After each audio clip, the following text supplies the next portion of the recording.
welcome to episode 7 of the Alumni Talks podcast. I'm here with Camden Smith, Bryson Steinke. I'm Skylar Ross. Our guests today are Bo Booker and Jake Williams. How are y'all doing today? Fantastic. I'm good. Okay, we're just going to get to talking. Nothing, not want it to be like an interview type. We're just going to kind of have a conversation. So if one of you want to start off with a question, get them going. I guess the first question is for Jake, or both of y'all really. Why did you choose to go? Jake, you can go first. I don't know. He's not in the chapter anymore, but a guy named Riley Schroed was my old roommate my sophomore year. And I met him my freshman year, and he told me he was in SIGAP, and I had no idea what that was. Coming back sophomore year, I asked him, if I could go to a recruitment event. Went out to a field day. That's where I met a lot of the guys like Shamar. Actually, Slug was the first person I talked to, which is a great person. That was when you had long hair. Yeah, I had long hair back then. My beard was still nice and fluffy. But, just started out there, talked to Noah Booth a lot that night. And he kind of like walked me through what SIGAP meant, what SIGAP was, how they were different. Didn't really, talk bad about other fraternities, but kind of pointed out the negatives on them and kind of where SIGAP, is a little bit above and beyond stuff like that. But after about another one or two recruitment events and just meeting more people, they offered me a bid and I joined, and the rest is history. You were informal, right? Yeah, I was 365. Like technically, some of the recruitment events were like rush events, but they obviously bent the rules a little bit and invited me out, but it was worth it. Yeah, we really wanted you to join. You were a high quality prospect. So I was like, aerospace, tall, long hair, you're an attractive guy. You get the ladies. I definitely didn't get the ladies, but I might have been an attractive guy back then. You got the lady now. Yeah. The one that matters. That's sweet. I had a story that I feel like, at least when I was in the chapter, was pretty similar to 75% of everybody. Where, we came into college, we didn't rush. We met somebody in a class. I met Chris Paul in Intro to Aerospace freshman year. And he brought me out to some events, brought me to some tailgates, went out to B-dubs with all the boys, met the then president, and met Noah Booth, Brian Auger, all the oldies, Ethan Rushing, and just got to know the guys. And when I'd come to school, there was no desire in me to join Greek life at all. And I didn't want to be in a fraternity. I didn't want to be Greek. I didn't want anything to do with that side of campus at all, pretty much. I thought they were just, I thought they were douchebag alcoholics that got bad grades. And meeting those guys made me realize like that, that's not at all what most Greek life is like. So I got a bid fall of my sophomore year and accepted it, and the rest is history. Best 4 years of my life. I guess going off of that, you guys are both pretty recent graduates.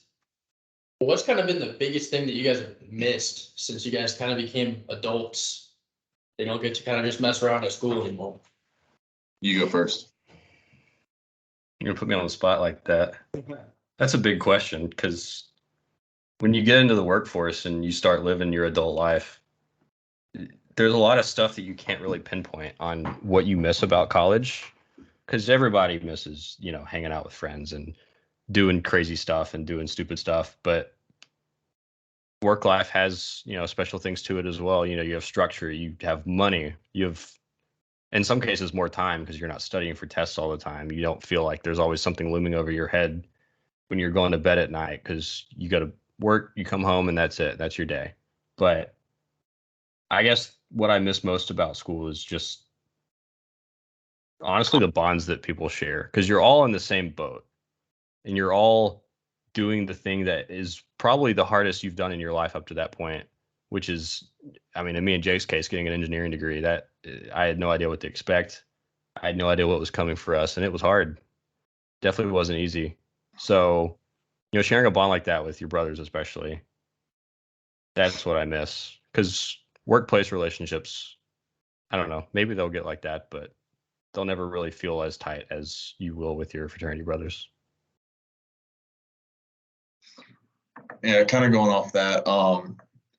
I just talked to Bo about this like 2 days ago. Just kind of texted him on my way back home from Starkville.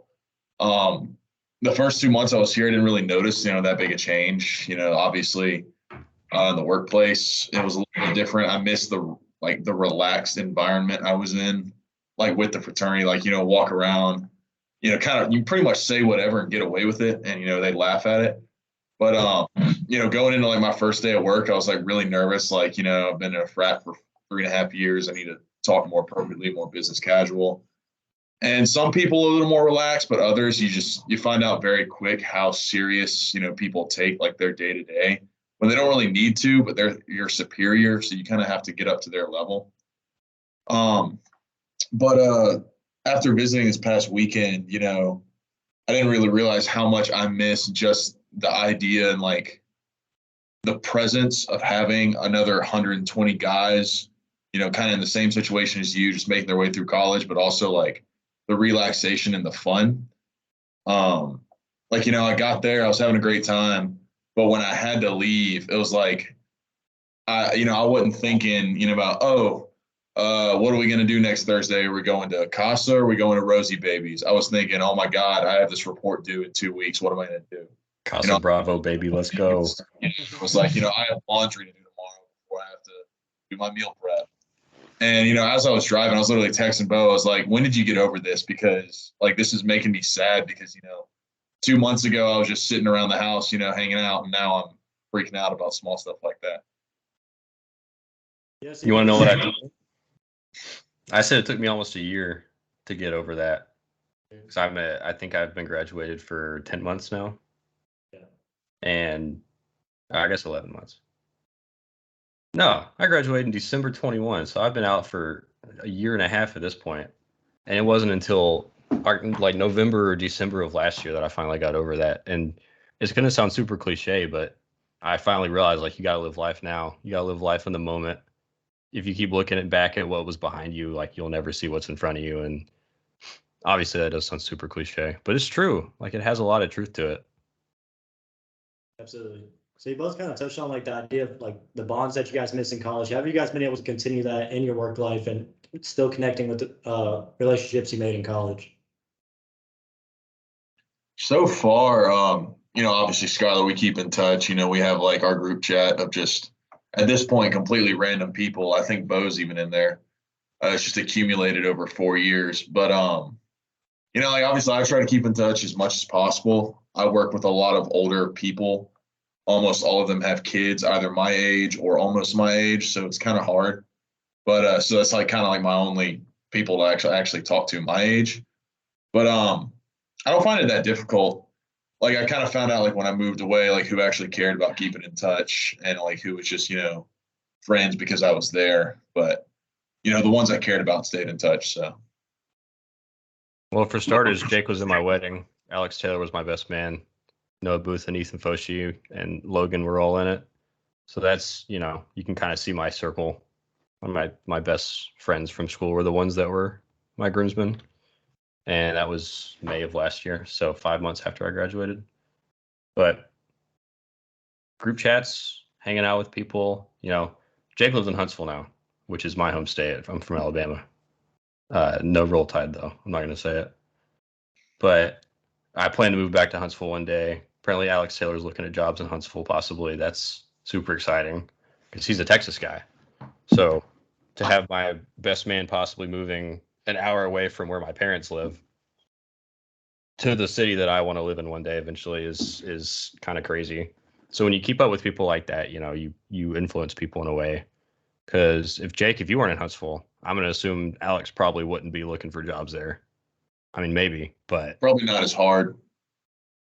So I literally offered him my guest room, at like discounted rent. So it's a pretty enticing offer. Just like old times. Mm-hmm. Speaking of the wedding, I mean, one, congrats, but how is it being married now? You gotta miss George Melvin Booker III now. Yeah, she actually hasn't changed her name yet. We're working on that. She just hasn't got around to it. She's got we got the marriage certificate and everything. We just haven't done it. There's a lot of stuff that comes with moving to a new area. I mean, because we're in Indy now, so 6.5 hours from our hometown, 8 hours from Starkville. And you gotta find a new dentist. You gotta find a new barber. It's like going to college again, except you don't get to go home on Christmas and Thanksgiving and summer. I Because when you still go have a home, barber. That's the problem with me. Like, that's a good point. Like, I have not found a place to go to that I'm comfortable with. let me see your hair. No, that's why the hat's on. Well, it's hard, man. You got to find new stuff. But yeah, speaking on married life, it's great. I used to think I was really good at being alone. Like I wouldn't have a problem really just not seeing anybody for a couple days or even a week or two. But now it's like if she is studying because she's in optometry school, she's going to be an eye doctor. So if she's like up late studying and I'm in bed by myself, it's like, man, I used to be really good at just being alone, and now I feel like if there's not someone next to me, if it's not her next to me specifically, I feel like, there's an emptiness. There's that person that's always had your side for the last half a decade, and they're just not there tonight. And it's like, she's only 2 rooms away, but there's just something missing. So that's married life. And you learn to, I was actually telling Jake this the other day, you learn to put someone in front of you, until I was 19 years old, 20 years old, and seriously thinking about marriage. It was like, what's best for me? What am I going to do today to improve my life? And now it's like, well, you get off work and you're thinking, what can I get on the way home that helps our household, that helps her? What can I clean up around the house to help her? Because she's in school. She's obviously a lot more stressed out than I am. My job's not bad. So putting someone in front of yourself is, that's something you learn to do throughout marriage. And we're only a year in at this point, but yeah, changes your life completely. Yeah, kind of over to you, Jake. Although you're not married, you're in a long-term committed relationship. Can you kind of speak something similar to that? Yeah, I kind of get what he's saying about, kind of putting someone else before your own needs. I was single up until I started dating Gracie, at 21 and a half years old. So pretty much my entire life, I was like, what's best for me? What's the next thing I can do to better myself? And then even like the first couple of months, like when it was still in that fresh stage, I was like, obviously I want to do nice things for her, but like overall, I got to focus on my career, my future, stuff like that. And it was about like, half a year in where I was like, I'd rather move, to Franklin, Tennessee to be closer to her to help her out than, not. And that's kind of one reason I pushed for Huntsville so hard is it's pretty close to Nashville, like an hour and a half. So it's easy to commute there in like a day and come back the same day. But like we don't live together right now. So that I don't really have a lot to say about that. But when she does visit, I'm the one that starts a coffee pot in the morning, trying to like be nice to like make it easier on her because she's actually studying for the MCAT again. And she gets pretty stressed out about a lot of things, but the MCAT really gets to her. So yeah, that's just kind of one thing I noticed. Like I want to like make life easier for her so she can also succeed in her field. While like I'm kind of, settled for a year or two at this job, she still has a lot of work to get to, her med school job. Do you all drink coffee? I don't. You don't drink coffee and you have a coffee pot for her? That's so sweet. Well, my parents gave me a free $80 coffee pot, so I wasn't going to turn it down. Have you always not drank coffee or caffeine at all? Oh, no, I abuse caffeine. I abuse caffeine, just I'm not. You were like the pre-workout monster. Dude, I have those same glasses. How do you know? It's just a glass. It's shaped exactly like it. And every other.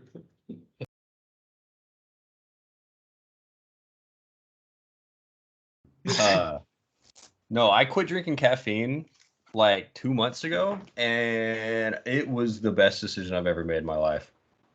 Let me tell you. Like, it was bad. It was to the point in college where I could down like 120 milligrams of caffeine at 10 p.m. and be asleep by 10:15. But now, I think if I had a Coke, I would just be wired for like 6 hours. But my sleep is better. I highly advise you. It's really hard to quit caffeine while you're in school, but over summer or something, or spring break, because it only takes like 7 to 10 days to actually get rid of the headaches that come with quitting. You should try. You should quit. It's a drug. I can't do that. I take pre-workout every day because I go work out in the evenings and sometimes in the mornings. And like we were talking about before you hop back in, doing that bodybuilding stuff. Like, I get up at like 5:30 every day, go to work at 6:30, and then stay anywhere from like 2:30 to 4:30, and then immediately go to the gym afterwards and take 2 hours to work out there. And if I don't have caffeine, I'll just collapse. Like even today, like, I felt good, ate plenty, but I got there and I was like collapsing just walking in. Yeah, it's because you have caffeine. You have a dependency on it. No, it's just I need a little kick sometimes, man. If you didn't have it in the morning, you wouldn't need that kick, I don't have it in the morning. Oh, really? I only take it at night. Oh, that's weird. I mean, it works for me. I get in the sauna though, and it kind of makes me sweat out a lot of it, so that helps. And I sleep fine. So. Do you like your 6:30 to what was it 2:30 schedule? Yes, I love being able to have like my afternoons and evenings to myself. Isn't it nice getting off work and the sun's still out? Yeah, and the way my contract works with the company is they don't pay overtime, but whatever I work overtime, I can stock as like extra PTO. Comp days? Yeah, so I pretty much just take like every other Friday off, which is nice. Yeah, we do the same thing. Mm-hmm. That sounds amazing. It is. Yeah, we do 6:30 to 3:15, but I show up at 7 every day, and there's guys that show up at 7:30, 8 o'clock, and they still leave at 3:15. So as long as you get your work done where I'm at, it's fine. I pick my own hours. Like I could show up at 9 and work till 5. But I just choose to get in there early. Are there any hours that you like have to be there from like 9 to 12 or something? Pretty much like 8 to like 11. Those are like they just want everybody to be there at the same time. Yeah. So with you both having pretty successful starts to y'all career, where y'all wanting to take it from here? What's the future look like for the both of you? I want to work from home, man. That's the goal. I get one work from home day every 2 weeks right now, and it's the best. I get so much done. I get exponentially more work done when I'm at home than I do in the office because you get caught up in office conversations. You get tired of staring at your screens and the bright lights in the ceiling. You got to get up, take a walk. You get distracted. Or you get called down to the production floor for something and you can't get your work done. I don't know. That's the goal. Because it's like being able to pick your own schedule. Like if you're working from home, you can start your day at 5 o'clock, be done at 1, and get all your work done. And then you have the entire afternoon to do whatever you want. That's the dream. But in terms of like industry, I'm good where I am. I don't know how much information has been shared on us, but I am a design engineer for Toyota forklifts. And so they're just like cars with big pieces of metal on the front, basically, and they go really slow. So being interested in automotive stuff in college and in grade school and high school and all that stuff, I was super interested in going into the automotive industry, and it's kind of where I am. It's like a cross between automotive and manufacturing. So it has both quirks while still having its own little charm, I guess. For me, it's a little different. I hope my employer doesn't see this, but I'm not rocking with the job I currently have right now a lot. It's a good starter job for an engineer, but it's not in my field. Like I really wanted to work with rockets, satellites, stuff like that. Even airplanes, like I could have gotten around, even though that's, Dylan's side. He loves to talk about them. But right now I'm just a software analyst working at a missile defense contractor on the Redstone Arsenal. And it's very bland work. I had hoped for it to be a little more exciting, a little more hands-on, but I spend 7 of the 8 hours of my 8-hour shift at my desk looking at Excel sheets, looking through, recorded footage of a run they did on the test line. Occasionally just, listening to a podcast while I work, reading some other stuff. I want, maybe after a year and a half of sitting at this job, try to get to a more like aerospace technical, like maybe test engineer, design engineer, hopefully structural engineer. I like working with structures, but try to get into my field a little bit more and see if I enjoy that. Because if this is like my field for the rest of my life, I'm not going to last long in this field. It's just not my thing. So probably stick around Huntsville for another, 4 to 5 years minimum. And then just see where, life takes me. Like I'd love to stay in the aerospace field and, work through that and, hopefully be successful in like a management path one day. But also I have like 5 side hustles that I could, dream into like an entrepreneurship if I wanted to, but that's probably unrealistic. So Do you feel like you're living in office space right now? yes, I'm in the very back right corner with lime green cubicles, and it's pretty rough sometimes. I was going to ask you, Bo, did you ever like feel like that when you initially started working, or did you like it immediately? I feel like most people probably hate their job when they start. If that makes you feel any better, Jake. I don't necessarily hate it. It's just a lot more boring than I expected. Oh, that's just work. That's just how it goes. You learn to make fun out of it, Like you stop. As bad as it sounds, like college is obviously a lot more fun than work, but now the fun thing is getting my work done early so I can goof off for a couple hours at the end of the day. What do you Which do? sounds bad. Talk to people, get more work done so I can goof off longer tomorrow. And then it's a never-ending cycle of getting work done early so that you can goof off, but you never actually do the goofing off because you're always trying to get work done earlier.